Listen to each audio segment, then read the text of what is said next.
کتاب رحمت قرآن مجید سے سورہ احزاب کی آیت نمبر 40 تلاوت کرنے کا شرف پایا ہے۔ کچھ باتیں اس آیت نور کی تشریح میں اور کچھ حضور کے فرامین نور آپ کے سامنے رکھنے کے بعد اجازت چاہوں گا۔ اللہ تعالی میری زبان پر کلمۃ الحق جاری فرمائے۔ ارشاد فرمایا کہ محمد صلی اللہ علیہ وسلم تم مردوں میں سے کسی کے باپ نہیں ہیں، لیکن وہ اللہ کے رسول اور آخری نبی ہیں، اور اللہ تعالی ہر شے کو جاننے والا ہے۔ یہ آیت کریمہ ختم نبوت کی ایک ایسی روشن اور صریح دلیل ہے کہ کسی اور چیز کی ضرورت باقی نہیں رہتی۔ حضرت عبداللہ بن ابی اوفا رضی اللہ تعالی عنہ فرماتے ہیں کہ لو قدع ان یکون بعد محمد نبی عاش ابنہ، چونکہ حضور مردوں میں سے کسی کے باپ نہیں ہیں، اور اگر یہ اللہ کا فیصلہ ہوتا کہ حضور کے بعد کوئی نبی آئے تو پھر حضور کے فرزند کو اللہ تعالی زندگی عطا فرماتا، اور حضور کے بیٹے زندگی پاتے، رجل کی عمر کو پہنچتے، لیکن حضور کے فرزند بچپن میں انتقال کر گئے۔ اس لیے ولیکن لا نبی بعدہ، اس لیے کہ حضور کے بعد کوئی نبی نہیں ہے۔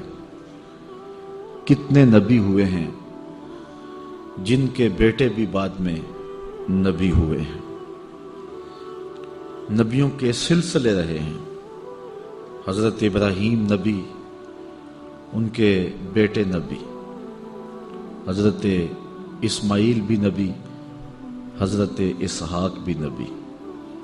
بلکہ اعزاز دیکھیے کہ حضرت اسماعیل علیہ السلام متولی تھے کعبۃ اللہ کے، اور حضرت اسحاق علیہ السلام متولی تھے بیت المقدس کے۔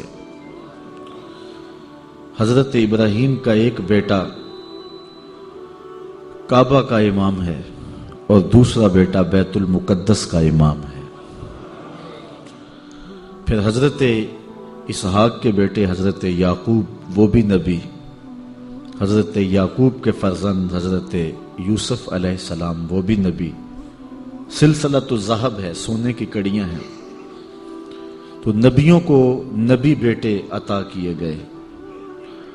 اگر حضور علیہ السلام کے فرزند موجود رہتے اور رجل کی عمر کو پہنچتے اور نبی نہ ہوتے تو پھر باقی نبیوں کی اولاد نبی اور حضور کی اولاد نبی نہ ہوتی تو یہ حضور کی شان کے لائق نہ ہوتا۔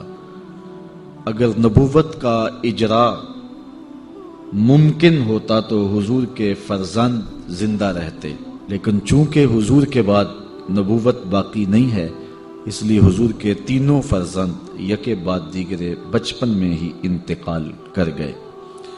چونکہ حضور کے بعد کوئی نبی نہیں، اس آیت کریمہ کی تشریح میں بخاری کی یہ روایت حضرت عبداللہ ابن ابی اوفا سے مروی آپ کے سامنے رکھی۔ لو قدع ان یکون بعد محمد نبی، اگر حضور کے بعد نبوت کا سلسلہ موجود رہتا تو عاش ابنہ، حضور کے فرزند زندگی پاتے، ولیکن لا نبی بعدہ، لیکن حضور کے بعد کوئی نبی نہیں ہے۔ قرآن مجید نے ایک دوسرے مقام پر ارشاد فرمایا، سورہ المائدہ کی آیت ہے، الیوم اکملت لکم دینکم واتممت علیکم نعمتی وَرَضِيتُ لَكُمُ الْإِسْلَامَ دِينًا، آج ہم نے تمہارا دین مکمل کر دیا اور تمہارے اوپر اپنی نعمت کا اتمام کر دیا، نعمت پوری کر دی، اور تمہارے لیے اسلام کو بطور دین پسند کر لیا۔ حجۃ الوداع کے موقع پر یہ آیت کریمہ نازل ہوتی ہے اور اتمام دین کی خوشخبری سنائی جاتی ہے۔ حضرت علامہ ابن کثیر اس آیت کریمہ کے تحت بڑا خوبصورت تبصرہ کیا ہے، ذرا آپ بھی سنیے اور لطف اٹھائیے۔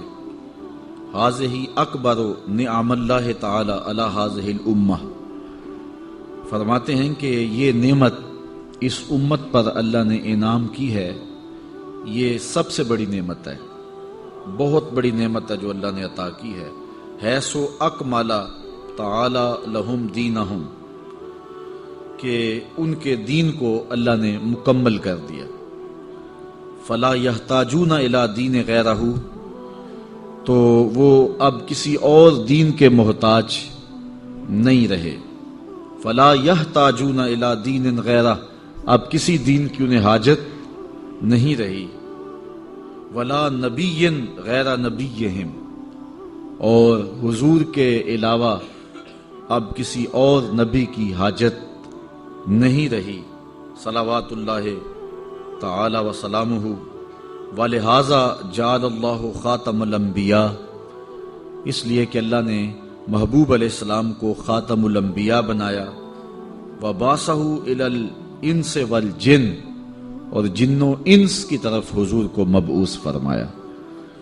اب اللہ تعالیٰ نے شریعت کا اتمام کر دیا، اور اقبال نے کتنا آفاقی شعر کہا، پس خدا بر ما شریعت ختم کر، بر رسول ما رسالت ختم کر۔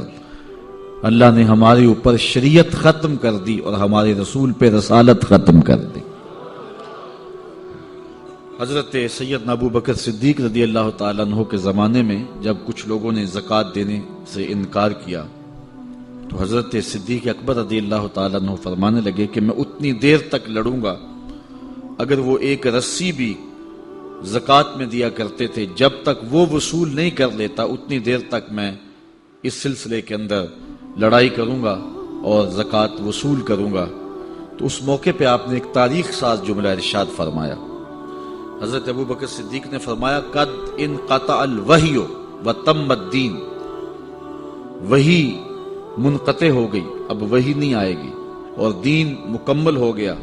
اینقص وانا حی، اب کوئی زکوٰۃ اور نماز میں فرق ڈالے اور دین میں نقص ڈالے تو یہ کیسے ہو سکتا ہے کہ وہ نقص ڈالے اور ابو بکر بھی زندہ ہو؟ تو حضرت ابو بکر صدیق رضی اللہ تعالیٰ عنہ نے منکرین زکوٰۃ کے خلاف جو ہے وہ جہاد کیا اور یہ جملہ ارشاد فرمایا کہ وہی منقطع ہو گئی اور دین کی تکمیل ہو گئی۔ اللہ تعالیٰ جل شانہ نے محبوب علیہ السلام کے ساتھ ہی سلسلہ رسالت کو ختم کر دیا اور حضور اللہ کے آخری نبی ہیں۔ اس پر امت کا اجماع ہے، کوئی دوسری رائے موجود نہیں ہے۔ حضور علیہ السلام کے کتنے فرامین ہیں جن کی تعداد سینکڑوں میں ہیں جو ختم نبوت پہ دلیل بنتے ہیں۔ حضرت ابو ہریرہ رضی اللہ تعالی عنہ سے روایت سماعت کیجئے، جس کو امام بخاری نے اور دیگر محدثین نے اپنی اپنی اسناد کے ساتھ روایت کیا ہے، اور یہ حدیث اتنی کثرت کے ساتھ مروی ہے کہ یہ متواتر کے درجے تک پہنچی ہوئی ہے۔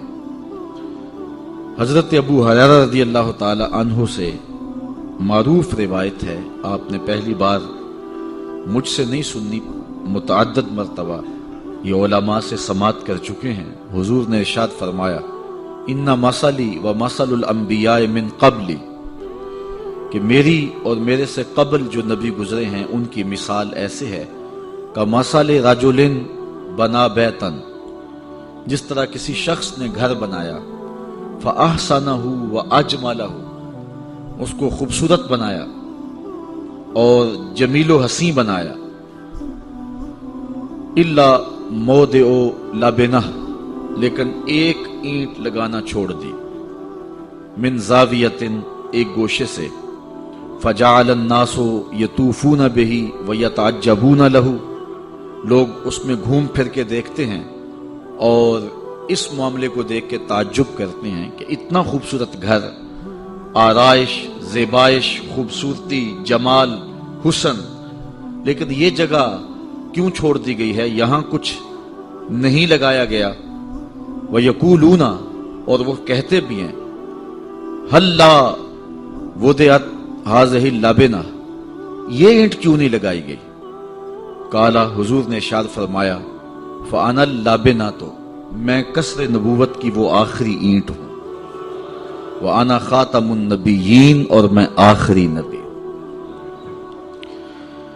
یہ بخاری شریف کی روایت ہے، یہ لفظ بھی ابن شیبہ میں موجود ہیں۔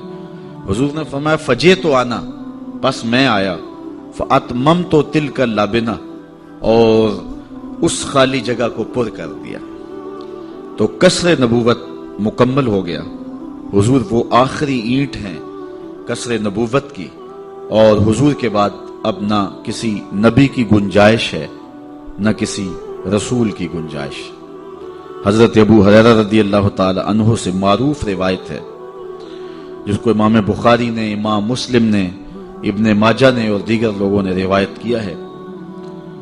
قالا کانت بنو اسرائیل تسوسہم الانبیاء، بنی اسرائیل میں جو انبیاء علیہم السلام تھے وہ سیاست رانی کیا کرتے تھے، امور سیاست نبیوں کے ہاتھ میں تھا، اور لوگوں کو وہ سیاست سکھایا کرتے تھے۔ کلما ہلاک نبی خلفہ نبی، اور جب کوئی نبی شہید ہو جاتا یا انتقال کر جاتا تو اس کی جگہ پھر دوسرا نبی آ جاتا۔ وَإِنَّهُ لَا نَبِيَّ بَعْدِي، حضور نے فرمایا میرے بعد نبی کوئی نہیں، وَسَيَكُونُ خُلَفَاء، لہذا میرے بعد خلیفے ہوں گے۔ تو حضور نے پچھلے نبیوں کا جو کام تھا اس کو بیان فرمایا کہ بنی اسرائیل کی سیاست رانی وہ کیا کرتے تھے، اور لوگوں کو امور سیاست بھی سکھایا کرتے تھے، اور اگر کوئی نبی اس دنیا سے رخصت ہو جاتا تو اس کی جگہ نیا نبی آتا اور وہ امور سنبھال لیتا۔ تو حضور علیہ السلام آخری نبی ہیں، اور آقا کریم علیہ السلام ان امور کو بجا لاتے رہے اور ریاست مدینہ کا قیام کیا۔ حضور کی بھرپور سیاسی زندگی ہمارے سامنے ہے، لیکن پچھلی امتوں میں ایک نبی انتقال کر جاتا تو اس کی جگہ دوسرا نبی آتا، تو حضور علیہ السلام نے فرمایا میرے انتقال کرنے کے بعد کوئی دوسرا نبی نہیں آئے گا، میرے بعد یہ کام خلفاء کریں گے۔ آگے دیکھیے، حضرت انس رضی اللہ تعالی عنہ سے ایک روایت، حضور نے ارشاد فرمایا ان الرسالۃ والنبوۃ قد انقطعت، رسالت اور نبوت اب ختم ہو گئی، فلا رسول بعدی ولا نبی بعدی، میرے بعد کوئی رسول بھی نہیں آئے گا، میرے بعد کوئی نبی بھی نہیں آئے گا۔ حضرت جبیر بن مطعم رضی اللہ تعالی عنہ سے روایت ہے، جس کو امام بخاری اور دیگر محدثین نے روایت کیا ہے۔ حضور نے ارشاد فرمایا انا محمد صلی اللہ علیہ وسلم وانا احمد وانا الماحی الذی یمحى به الکفر وانا الحاشر الذی یحشر الناس علی عقبی وانا العاقب والعاقب الذی لیس بعدہ نبی۔ حضور نے ارشاد فرمایا کہ میں محمد ہوں صلی اللہ علیہ وسلم، وانا احمد، میں احمد ہوں، وانا الماحی، اور میں ماہی ہوں، الذی یمحى به الکفر، ماہی وہ ہوتا ہے جس کے آنے سے کفر مٹ جاتا ہے، وانا الحاشر، اور میں حاشر ہوں، پھر حاشر کی تشریح کی، الذی یحشر الناس علی عقبی، لوگوں کا حشر میرے پیچھے پیچھے ہوگا، اور پھر ارشاد فرمایا وانا العاقب، میں عاقب ہوں، اور پھر ارشاد فرمایا والعاقب الذی لیس بعدہ نبی، عاقب وہ ہوتا ہے جس کے بعد کوئی نبی نہیں ہوتا۔ تو حضور علیہ السلام وہ آخری نبی ہیں کہ جن کے بعد نبی نہیں ہے۔ آقا کریم علیہ السلام نے ارشاد فرمایا، حضرت عقبہ بن عامر رضی اللہ تعالی عنہ سے ترمذی میں یہ روایت موجود ہے، لو کان بعدی نبی لکان عمر بن الخطاب، اگر میرے بعد کسی کے سر پہ نبوت کا تاج سجنا ہوتا تو عمر بن خطاب کے سر پہ سجتا۔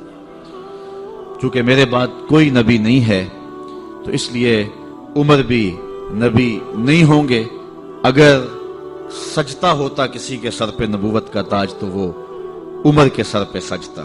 حضرت ابو ہریرہ رضی اللہ تعالی عنہ سے ایک اور روایت سنیے، حضور نے ارشاد فرمایا، انا آخر الانبیاء وَإِنَّا مَسْجِدِي آخِرُ الْمَسَاجِدِ، میں آخری نبی ہوں اور میری مسجد آخری مسجد ہے۔ اب یہاں سوال پیدا ہوا کہ مسجد نبوی کے بعد بھی تو بڑی مسجدیں بنی ہیں، تو حضور نے اس کو آخری مسجد کیوں ارشاد فرمایا؟ تو اس کی تشریح ایک دوسری روایت میں جو ام المومنین سیدہ عائشہ رضی اللہ تعالی عنہا سے مروی ہے، ان الفاظ کے ساتھ، ان کلمات نور کے ساتھ ہمیں ملتی ہے کہ حضور کا فرمان، انا خاتم الانبیاء و مسجدی خاتم و مساجد الانبیاء، میں آخری نبی ہوں اور میری مسجد نبیوں کی آخری مسجد ہے۔